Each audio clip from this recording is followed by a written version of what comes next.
Hi, welcome back. It's been some time since I posted an audio, and in the meantime, I've gotten a new job in the space of federated data, which is quite exciting. It's a very innovative field. We're building a new system. It's a distributed system, distributed clouds, distributed memory architecture, so to speak, at a level of society. So it has a lot to do with my research, and it's quite an exciting field. So I will explore this in different audios, but today I still want to focus on my thesis, and I think I will do this for some time now. If I can get myself to focus on these audios, but I'm still writing the thesis. I'm dragging this PhD, and I really want to finish it. As one of a PhD YouTubers say, I want to be a PhD done. And it is, the writing phase is really the most difficult, especially if you have other things going on in your life, especially that requires a lot of mental focus. So having a full-time job in an industry that is very innovative, you'll need to study a lot because you need to learn all of these concepts and understand how the technology, very complex technology, functions and so on. And it's a 9 to 5 job, so it's tough, but I need to get it done. Today I'm going to be talking about one of my chapters. I submitted this chapter 2 weeks ago to my supervisors.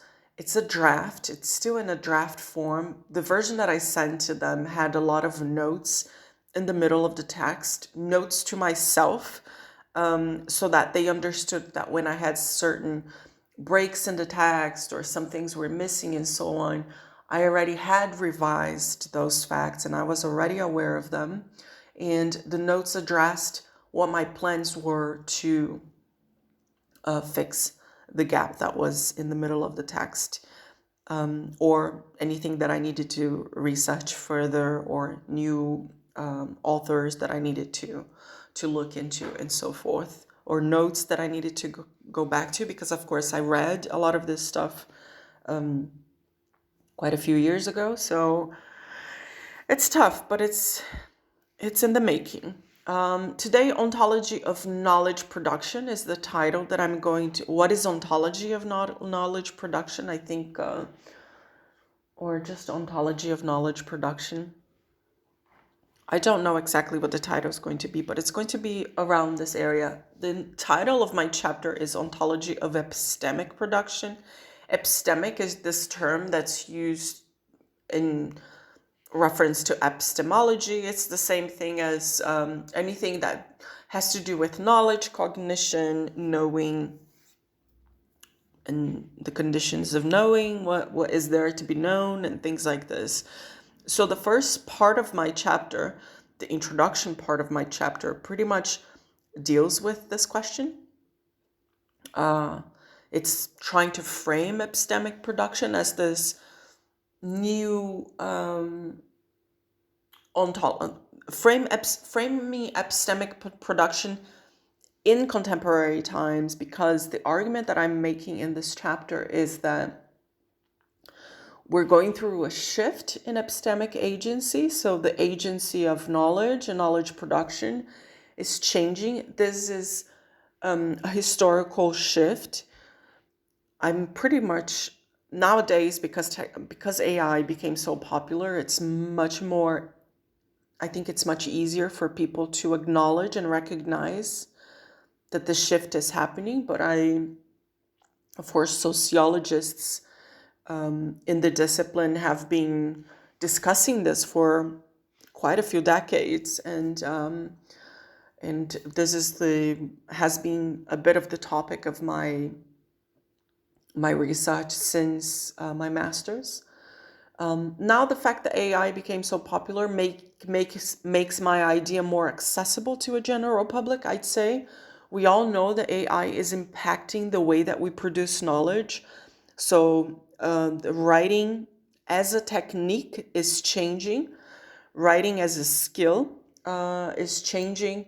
The actual product of writing, product of knowledge, the nature of it is changing as well. And this is the argument that I'm making, and this is how I use the ontology, the ontological approach, to say, like, what is out there? How does this happen? What is knowledge now? How is it shifting? What are the contemporary conditions for knowledge to emerge? And what is there to be known? I think I don't deal so much with what is there to be known because this is so broad, but the conditions of knowing and of knowledge production is what I'm focusing on. And this focus I place on the social material layer. I'd say layer, I don't think, maybe on the social material conditions. This is what I will say. And why do I focus on the social material conditions? Is because, well, first, before I say that, let me explain. The sort of historical shift that I'm getting into is something that Foucault presented very deeply into his through his work that he titled Archaeology of Knowledge, the Order of Things, and of course his analysis of the relationship between knowledge and power. So he touches this point that in the book The Order of Things, this is the center of his argument, that the question of man, the human man, because man is the term that has been used to describe the human. Of course, this is nowadays debated, especially by feminist thinking. But this construct of men is exactly that. It's a construct. It's historically conditioned. It's situated within the context of, I'm sorry, the Renaissance and the Enlightenment. So within the centuries of, I think, I'm not sure exactly which centuries he narrows it down to. I want to say 17th to the 19th century, but I would still go back to the 16th century with the Renaissance. But he says, like, there was this shift from the classical conditions of knowledge, the classical philosophy of what knowledge was and how knowledge was produced, which was based in God and nature, and representation of those things, to the human, to men, the concept of men, which is this construct that started in the Renaissance, and really and became quite a solid philosophical anchor in the Enlightenment with the men of reason, rationality, and so on. That this construct said, well, knowledge is produced by the human mind. The humans are rational beings, and this is how we produce knowledge. Now, so Foucault wrote very extensively about this shift, right? Now, I'm doing something similar, but towards the end, Foucault said, and I think he creates an argument for the death of men, that because this is historically situated, it's historically conditioned in the moments of the 16th throughout the 19th century, men is a concept that's eventually going to die. Now, I don't think we're ever going to just kind of get rid of the concept of men in the same way that we don't get rid of the concept of God, and of nature, of ancient philosophies, and so on. But it's not going to be such a central element of contemporary philosophy and the philosophy that is unfolding about in our time. And this is the sort of deconstruction of the concept of the human, the deconstruction of the philosophy of the Enlightenment that has been proposed by very strongly by feminist technoscience and science and technology studies. So and more specifically, or more, I say, more developed or argued in the movement of post-humanism. Now, there's a deconstruction of this concept of man and the human as the sort of in the elements of experience being so anchored in this concept. So we're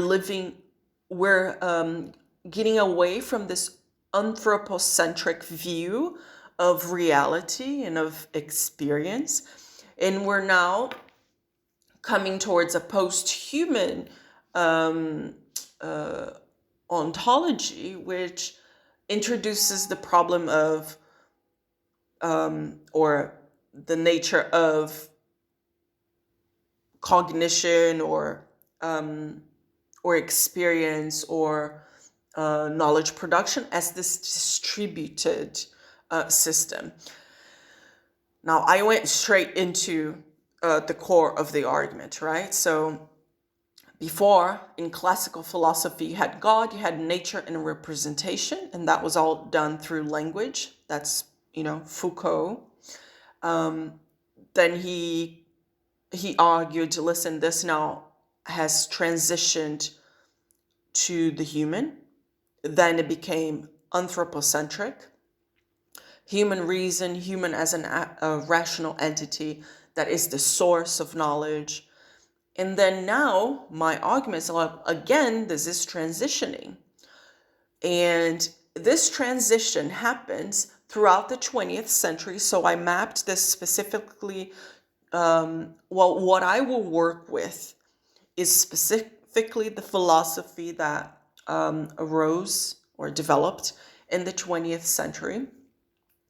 But you can go back to as early as the 19th century with, for example, thinkers like Durkheim, for instance, that spoke a little bit about the relationship between institutions, social institutions, and so on.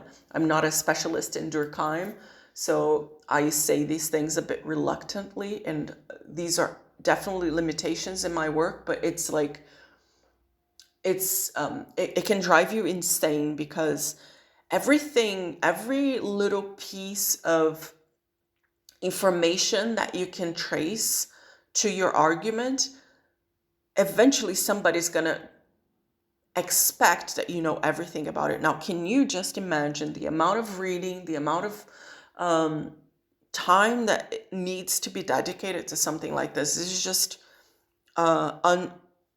it's not feasible. So I say, yeah, it does that, but this is not where I will explore. I'll explore starting from somewhere around the 1920s with process philosophy and systems thinking in the cybernetics movement, which gave the systems view of the world. And this is how we arrived at the post-human ontology. So I will explain sort of this transition to how we got to today, where knowledge is no longer anthropocentric. So you had this view that epistemic agency, so the agency of knowledge production, being centered in the individual mind and the individual human.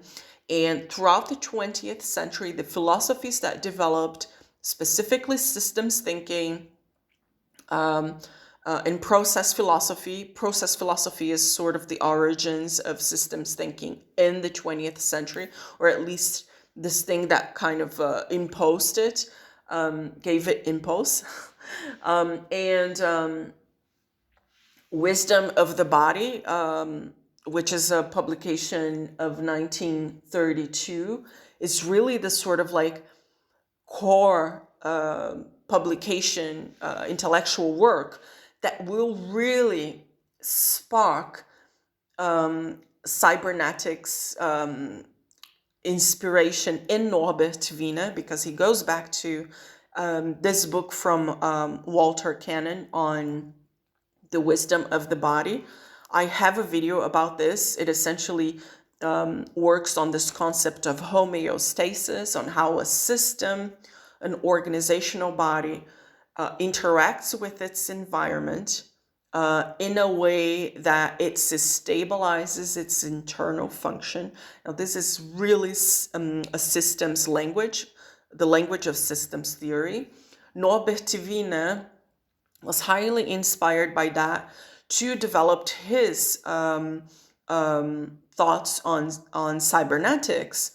And then that from there on, the systems enterprise of the 20th century evolved into and permeated society in the way that we experience it today with machines, information, and communication technologies. Let me see how long I've been speaking for, because I think this is probably good enough for a first introduction to what my chapter does.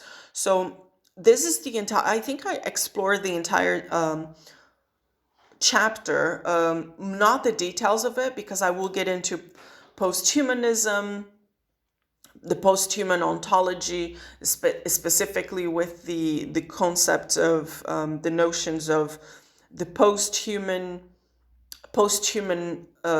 knowledge and the posthuman subject of knowledge. So I'll explore how this impacts our posthuman view of knowledge production. So the emerging, the rising ontology, the unfolding ontology of epistemic production in our time. I will also explore the literature of distributed cognition, which is also very essential to understanding how knowledge is produced in our time. But I think that the introduction to the argument in the chapter is this. So we're now leaving this transition, the transition before the transition that we're living through has been described by Foucault from classical philosophy to the Enlightenment and the sort of placing the human in the center of experience and knowledge production. And then now we're in that this is a historically situated condition. And man, the concept of man and anthropocentrism is eventually fade away. And Foucault is like the person who is one of the thinkers that heavily inspired feminist technoscience.